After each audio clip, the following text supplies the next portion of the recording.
فرزند پیغمبر کا مدینے سے سفر ہے، سادات کی بستی کے اجڑنے کی خبر ہے۔ گل رو صفت چمن دہر سے جانے کو چلے ہیں، گھر چھوڑ کے جنگل کو بسانے چلے ہیں۔ بسم اللہ الرحمن الرحیم۔ حضرت امام حسین علی مقام نے کوفہ جانے کے لیے رخت سفر باندھا اور سوچا کہ ابتلا و آزمائش کے جس سفر پر نکل رہا ہوں پھر شاید کبھی دیار نبی صلی اللہ علیہ وسلم دیکھنا نصیب نہ ہو۔ آخری بار اپنے نانا کو سلام کہنے کے لیے سیدنا امام حسین علی مقام روضہ رسول پر جاتے ہیں۔ مدینہ چھوڑنا بہت مشکل ہے۔ ذرا چشم تصور سے دیکھیں کہ حضرت امام حسین علی مقام کے دل پر کیا گزری ہوگی جب آپ نانا صلی اللہ علیہ وسلم کے روضہ پر آخری سلام کے لیے تشریف لے گئے ہوں گے۔ نواسۂ رسول صلی اللہ علیہ وسلم کو معلوم تھا کہ شہر مدینہ کی کیا قدر و منزلت ہے۔ روضہ رسول صلی اللہ علیہ وسلم مرکز رحمت ہے، آستانِ فیض و کرم ہے، چشمہ رشد و ہدایت ہے۔ قبر رسول صلی اللہ علیہ وسلم ایک ایسی دولت ہے جو کرۂ ارض پہ کہیں موجود نہیں۔ اس مٹی کے ذروں پر تو کہکشاں بھی ناز کرتی ہے، اس جگہ کے مقدر پر آفتاب و مہتاب بھی فخر کرتے ہیں، اس جگہ کے گن خود عرش والا گاتا ہے۔ امام حسین علی مقام اس مرجع خلائق مرکز سے دور جا رہا ہے۔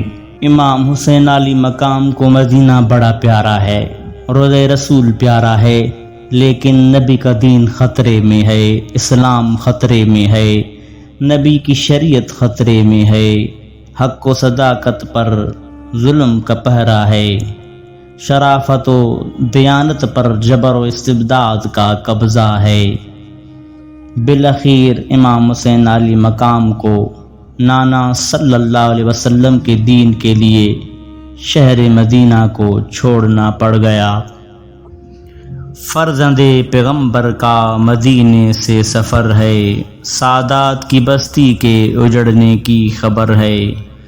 گل رو صفت چمن دہر سے جانے کو چلے ہیں، گھر چھوڑ کے جنگل کو بسانے چلے ہیں۔ کوفہ جاتے ہوئے ایک مقام پر فرزدق نامی شاعر قافلہ امام حسین علی مقام کو ملا۔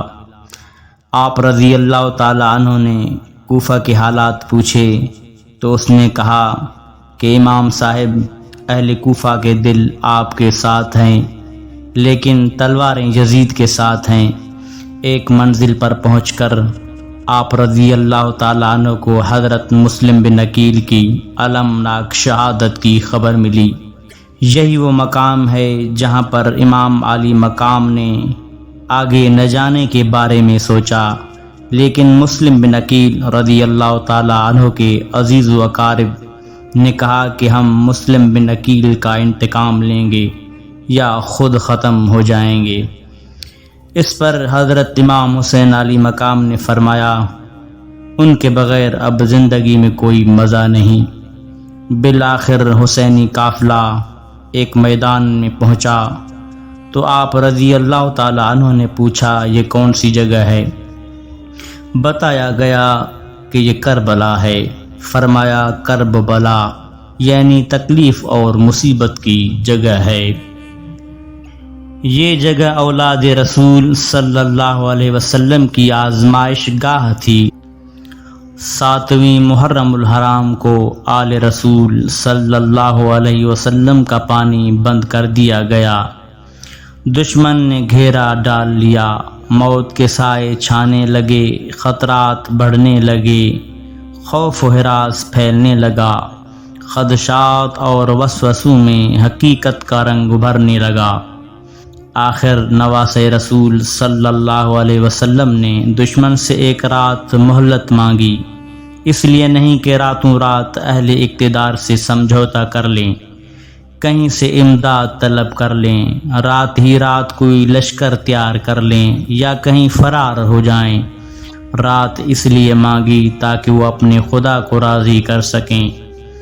حضرت امام حسین علی مقام سمیت تمام بچوں، عورتوں اور مردوں نے خیموں میں ساری رات خداوند قدوس کی عبادت کی اور اس کی تسلیم و رضا کے آگے سجدہ ریز ہو گئے۔ داستان کربلا کا بقایا حصہ ملاحظہ کرنے کے لیے دیکھتے رہیے MRQ وائس۔